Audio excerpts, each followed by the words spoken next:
Lord Jesus, thank you for dying for us and coming back to life and for bringing Easter to us. Amen. Thank you so much, friends. One last thing before you go and sit with your family, if you did not grab a coloring sheet or a crayon, you can do so right there, okay? Thank you so much.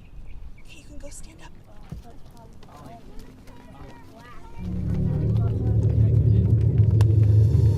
Yes, Jesus Christ is alive.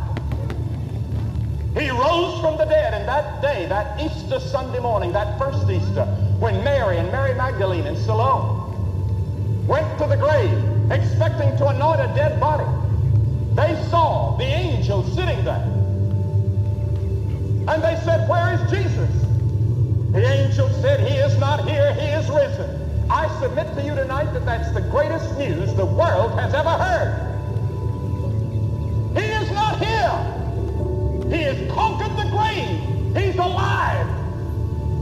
And ladies and gentlemen, I believe that there's more proof that Jesus Christ rose from the dead than almost any other fact in Roman history.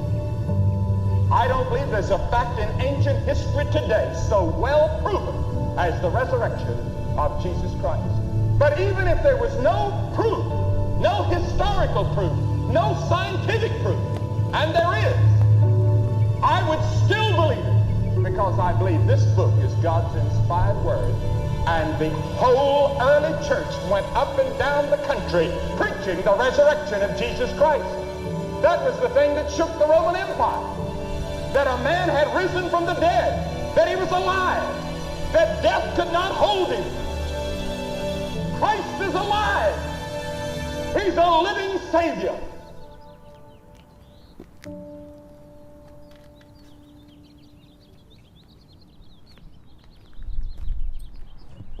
Come on, that's some vintage Billy Graham right there. We're just getting me fired up. That was scary. Oh man, it's good. I'm gonna send the video around. I found this old clip of him, black and white suit, just bringing it. It's just inspiring me this week. Just minute and 30 seconds of a great preacher. Well, good morning, happy Easter. Awesome to see you. I feel like for those of you who do this thing, he's risen. Hey, there we go. I didn't grow up in the church. That was new to me. I thought it was weird at first. Like, what is that? How does everybody know that little thing? But he is risen indeed. Super excited. Cash, I think your drum box is on my mic. Move that over here a little bit. No, that's fine. I'll just be restrained. All right. So super excited, like I said, just to hang out. It's a beautiful day. Thanks, Jason. I don't know. Maybe it's fine. So I'm working in my front yard this week. And it's kind of on the sidewalk in front. You know, there's some plants I was doing. I was removing some stuff and putting stuff in. And I see this little girl in our neighborhood start coming at me. And so she's in our cul-de-sac. And how old is that little girl? Like 6? She kind of trots around our cul-de-sac sometimes. And she's super fun and whimsical and talkative. And I was kind of like, oh boy, here she comes. And you have to get out of her way when she comes because she uses the sidewalk as her path. And so if anything's in her way, she'll take issue with you for that. She's kind of doing her rounds. So I see her coming at me, and I'm kind of getting prepared, and she's like riding her pony like she does. She has her cowboy boots on, and her pony. Like, there's no pony, there's like this. Like, it's just her make-believe imaginary pony, and just living her life of whimsy and joy. And she stops right where I was. I knew to get out of the way when she got there. Like, okay, let me get out of the way and clear. But she stopped and turned to look at me. I'm out there, gardening. And I thought I was going to get a citation. I'm like, oh, shoot, I didn't get out of the way soon enough. And she's like, what you doing? I'm like, oh, hi. Which is always interesting, like when a girl stops, look, there's no one else is around, like this little girl, like used to be like, hey kids, don't talk to grown-ups you don't know. Now it's like, grown-ups, don't talk to little kids you don't know. Like, I'm just like, this is making me nervous. And so I kind of sort of step back and, what you doing? I said, oh, I'm digging out this old plant so I could plant a new one. And she just said, that's a good story. I was like, you know what, that is a good story, little girl. You know Jesus? And she says, look at this. And she just smiles at me. I'm like, wait, are you Jesus? And she's smiling at me, and she's missing one of her front teeth. And I'm like, oh, you're missing one of your teeth. And I said, did it hurt? And she said, I got $18. And I'm like, from the tooth fairy? She said, no, my parents. I'm like, little girl, your parents looking for a church? And I love this little girl, and her just in her whimsy and her comfort and just sort of enjoying their moment, going around with her pony and making her $18 per tooth. And she just sees sort of the newness and brightness, and she gets sort of this fresh start every day. And I love that about kids, right? We start kids up here. They just appreciate the story in a different way, sometimes a better way. Jesus talks to us, come to me like the kids, come to me like the children. And we have to bring a little whimsy sometimes to the story, a little freshness, a little newness. And I have kids, right? But they're all teenagers now, so the whimsy is all but dead, right? There's like, you see it starting to fade off. But we need to bring that back. Bring that brightness and freshness back, that restart. Right? Often our vision misses the good story. It misses the good story that we're part of. The good news that interrupted the universe and made this a brand new place. So we tend to be self-absorbed with ourselves, right? Our own drama. Or the good news we manufacture ourselves. Like, how do I make my life better? If I just get this thing, it'll be better. And that's kind of becomes our narrative, our story. Right? Or we're just filled with information every day that's bad. Or we eat bad news for breakfast. We wake up, oh, what bad thing happened last night while I was asleep? What hatred, what death counts, what scandal, what destruction. We kind of fill ourselves with that. And we wonder, think, oh, life isn't working out. And these are real things. There is bad things that happen in the world. We have a part to play in the redemption of those things and making them better. But we cannot make the world better if it's making us worse. If you're constantly letting the world make you worse, you cannot make the world better. So Jesus said, let me fix it for you. Let me fix this in a cosmic, universal, trans-dimensional level. Then you'll have a foundation of good news. Right, let me take care of the foundation for you. It is good. The story is good. I wrote this story. It's a good story. And go from that place. Go from that place. All right, I wonder today, this morning, if your life reflects that kind of good news. If you wake up and look at the world, man, it's a good story. God loves us. He sent his son to die for us, that we may spend eternity with him. That's a good story.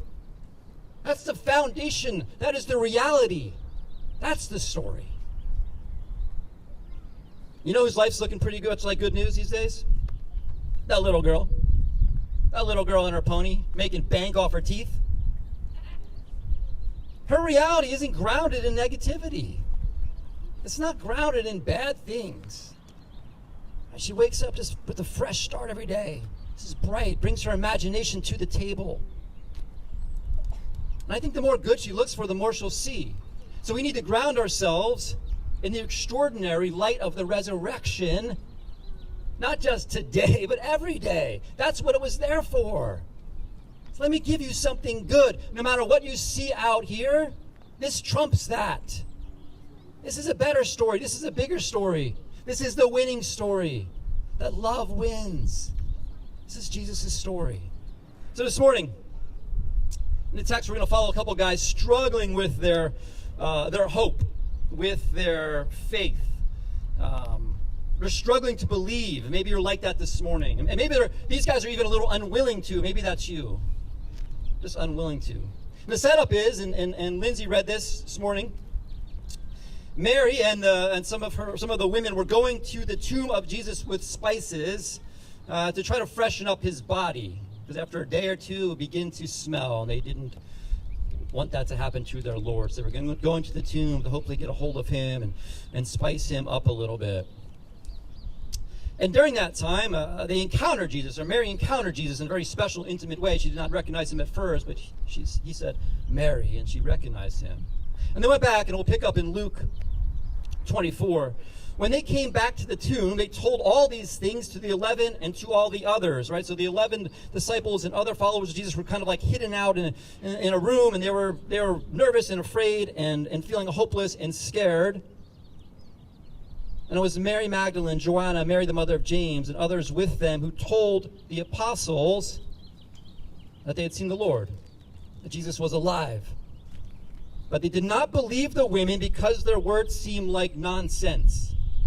They did not believe the good news. They did not believe what's now the Easter story. Like, no. They don't believe that.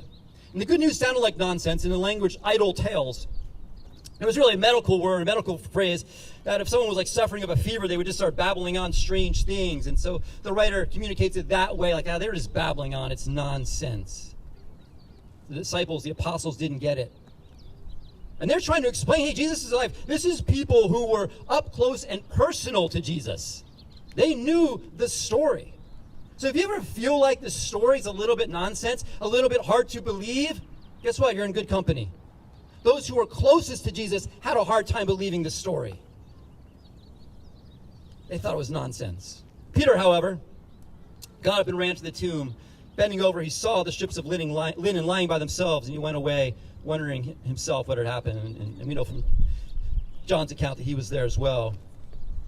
And then it goes on. This is around the same time. This is a part of the Easter story we don't always read. Now that same day, 2 of them, disciples, were going to a village called Emmaus, about 7 miles from Jerusalem. So they were leaving Jerusalem, presumably going home. The activity and the action, Jesus, the disciples were in Jerusalem. They were leaving Jerusalem. And they were talking with each other about everything that had happened. And they talked and discussed these things with each other. Jesus himself came up and walked along with them, but they were kept from recognizing him. He asked them, "What are you discussing together as you walk along?" They stood still, their faces downcast. One of them, named Cleopas, asked him, "Are you the only one visiting Jerusalem who does not know the things that have happened there in these days?" "What things?" he asked. I love Jesus. What things? He kind of sneaks up alongside him. "Hey, what are you guys talking about?" "What? Are you crazy? Where have you been?" "What things?" "About Jesus of Nazareth," they said. "He was a prophet, powerful in word and deed before God and all people." And so they're proclaiming Jesus. "The chief priests and our rulers handed him over to be sentenced to death, and they crucified him. But we had hoped." Say that. We had hoped. We had hoped that he was the one who was going to redeem Israel. And what is more, it is the 3rd day since all this took place. What day is it? The 3rd day. In addition, some of our women amazed us. They went to the tomb early this morning, but didn't find his body. They came and told us that they had seen a vision of angels who said he was alive. Then some of our companions went to the tomb and found it just as the women had said, but they did not see Jesus. So I love Jesus here in this moment. They're walking the 7-mile road, this stretch. He comes up alongside them, alongside. I love Jesus in that language, alongside. He just walked up and he came alongside. And they didn't realize who it was, but that didn't take away from the fact that he was there. They didn't realize who it was. That didn't take away from the fact that he was there. Just because you don't see God doesn't mean he's not there. It says their eyes were prevented or they were kept from seeing Jesus. And I wonder today, this morning even, what keeps us from seeing Jesus? What keeps us from noticing the presence of God in our lives? What keeps us from knowing that he's alongside of us? I think there's a number of things. One of them is we just don't care. I didn't care that much. I don't care that much, so of course I'm not going to see it. One of the things I was working on when that little girl was coming by is I was removing this really large bush from the front of our house. And it was a big, gnarly thing. It probably hadn't been dealt with in years, and it took a lot of work and was hard. This huge thing. And I take this bush out, and I kind of go by at some point like I did, we're pulling up to the house later on, or Amy comes up, and I'm like, "Oh, what do you think? What do you think?" She's like, "Oh, it looks good." And I'm like, "Oh, I took out the bush." So yeah, it looks good. And she's like, "What are you going to do with it?" And I'm like, "Do with it?" Like the bush was gone. Like I had cleaned up the bush. It was gone. It was not even there. It was in the trash. It was cut to pieces and put in the trash. And she's like, "Oh, I thought it was this one." She points to another one that kind of leans over. She's like, "Oh, I thought you just cut off the bottom of that one and it was still there." I'm like, "No, that one's just a little loose. That one's a little off. The other bush is gone." And so I asked Bella, like, "Hey, you see where the big bush was, right?" And she said, "Oh, I don't know." "I don't know? It's right in front of our house. This big bush, like this big. It's gone. I don't know." I'm like, who really cares? Because here's the thing, they weren't looking for it. Who cares? It's gone because it wasn't that nice to look at. You don't care about Jesus, you probably won't see much of him. If that's your posture toward God and his activity in the divine, you're not going to see much of him. I don't really care. You're not going to see it. "Oh my gosh, did you see what God was doing?" "No, I didn't really see it. Kind of missed it." Because you weren't paying attention. You don't care. Now these guys, they cared about Jesus. They were close followers of Jesus. They were grieved by his death. They were feeling hopeless because he was gone. So they had another problem. We had hoped. We had hoped. We had hoped he was going to redeem. Hoped is the past of hope, as in no longer, because it was over. The story was over. And that was their problem. The story was over. We had hoped. And it's hard to see Jesus when you are done with hope. It is hard to see Jesus when you are done hoping, friends. It is hard to see him. If nothing else, the story is not over. The story is not over. My story is not over. Your story is not over. Say it, my story is not over. My story is not over. My story is not over. But we get caught up in those moments. Because what I see looks like it's over. It looks like it's over. We had hoped. Now let's talk about the timing of this. What day is it again these guys are walking? The third day. It's the third day. And Jesus said multiple times, predicted he would be handed over and then raised on what day? The third day. It's the third day. What do the women find? He's gone. And these guys are going home. Like, what is the deal? It's the third day.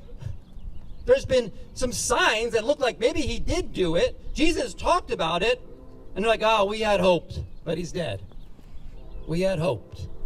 It's the third day. Where are you guys going? Wouldn't you at least stick around for the rest of the day? Maybe take Monday off. Like, let's see how this thing plays off. Where are you going? Where's your hope now? I remember watching sports as a kid. And there was always hope for my teams, even when they were losing bad. Even when they were losing, I'm in. I never wanted to go to bed until the game was over. I never wanted to leave the stadium early, even if my team was down and getting beat down. My dad would be like, oh, so maybe we should probably go. I'm like, no, don't go. Let's stick around and see what happens. Because they might come back and I don't want to miss it. I don't want to miss it. We count God out too early. We risk missing it. He wants us to keep looking. Keep looking. I don't want to miss it. And as we get older, we're like, seventh inning, we should probably head out to beat traffic. Make my life a little easier. Stick around. Stick around. Maybe you just need that right now. Hey, stick around a little longer. Maybe you're like, I think I'm done. I already turned away. Stick around a little longer. See what might happen. See if Jesus might show up. Just stay present a little longer. So Jesus said to them, he's listening to this. They basically explain who Jesus was. They explain the miracle. And he's like, wait, listen, hold on. He says, you foolish people. You find it so hard to believe all that the prophets wrote in the scriptures? Wasn't it clearly predicted that the Messiah would have to suffer all these things before entering his glory? Then Jesus took them through the writings of Moses and all the prophets, explaining all the scriptures. Which scriptures? All the scriptures and things concerning himself. He lays it all out. Hey, you guys already know the story. You've read it. Let me explain it to you again. He's like, I'm having a hard time with the confusion. Because it said this. I said it. It's happening. What are we missing here? And by this time, they're nearing Emmaus. So they're almost to the end of the journey. And Jesus acted like he was going on. I love that again. He's just like, he just kind of, see you guys later, like he's walking on. Acted like he was going on. And they begged him, hey, stay with us. Stay the night with us since it's getting late. So he went home with them, and as he sat down to eat, he took the bread and blessed it. Then he broke it and gave it to them. Suddenly their eyes were open, and they recognized him. At the moment, he disappeared. And they said to each other, didn't our hearts burn within us as he talked with us on the road to explain the scriptures to us? Like, oh my gosh, something was happening. And within the hour, they were on their way back to Jerusalem. There they found the 11 disciples and the others who had gathered with them, who had said, the Lord has really risen. He appeared to Peter. And then the two told their story, how Jesus had appeared to them on the road, and how they'd recognized him as he's breaking bread. And Jesus even uses these guys and their foolishness and their blindness to build them up. He redeems that with the greatest Old Testament lesson ever told. He builds them up. He's like, let me explain it to you. You guys are a little dense. But you know what? I'll take some time and explain it to you. And I love that about God. He will meet us on his level. You need more? All right. Here's some more. You had the whole Old Testament. You had my whole life. You have my words. I'm not in the tomb, but you need some more? All right. Let's do it. Let's go. What do you need? And he meets us where we're at. Even on our road away. Even when we turned in the wrong direction, he's like, all right, I'll walk along with you. You want to go that way? That's the wrong way. I'll go with you. Let's go. Let's see what you got. I want you to know that. Even if you know I'm kind of done with this thing, maybe you're online or here, and like, I'm kind of been done with God, I'm going the other way. He's still there. He's still walking with you. It's like, I'll go this way for a while. I got all day. Where are we going? We're going to Emmaus? Sure, I'll go to Emmaus. He will walk with you. He doesn't want to go with you forever. He wants you to turn around. But he will walk with you there. Don't ever feel like he's abandoned you because you've abandoned him. And use this time of blindness. And they sit at this table. It's just an intimate moment. Remember the worship team come up, actually. It's a really intimate moment. They're in their home. They just had this long walk. Telling a story. And he sits down. Oh, Jesus, he just kind of takes control. He's like, I'm going to lead this thing here. Let me do this now. And he grabs the bread and he breaks the bread. Right? And this wasn't a Last Supper or communion. It was just time to eat. And he grabs this thing and he breaks the bread. And they're looking at this guy. And they're amazed by this guy. Look at this guy. And he breaks the bread. There's something in the breaking the bread, in that bread that they remembered. And they remembered his broken body. They would have seen the scars in his hands. And they said, oh my gosh, that's Jesus. That's Jesus right there. The glory of God right there.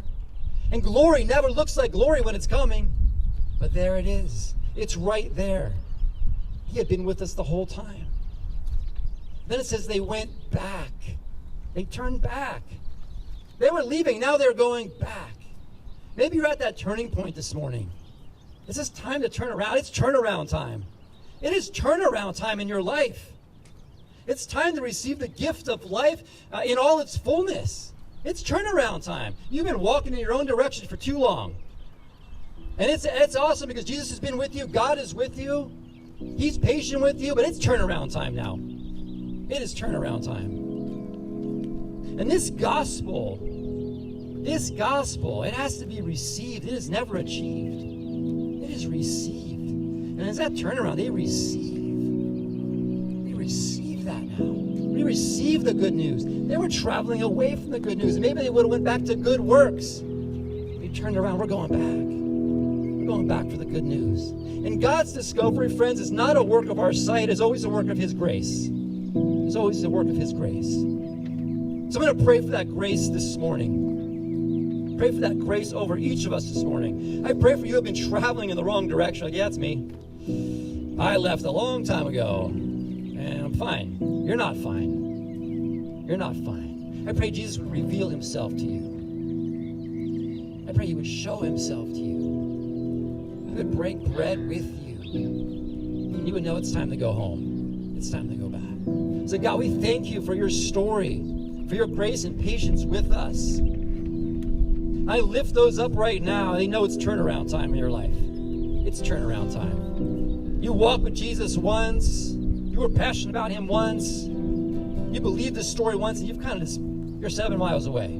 It's turnaround time. Maybe you've never bought this story. It's always been nonsense. I pray for God's grace upon your heart right now, that you would believe, that your eyes would be open even now to the story of Jesus and his great love for you. Love you. Amen.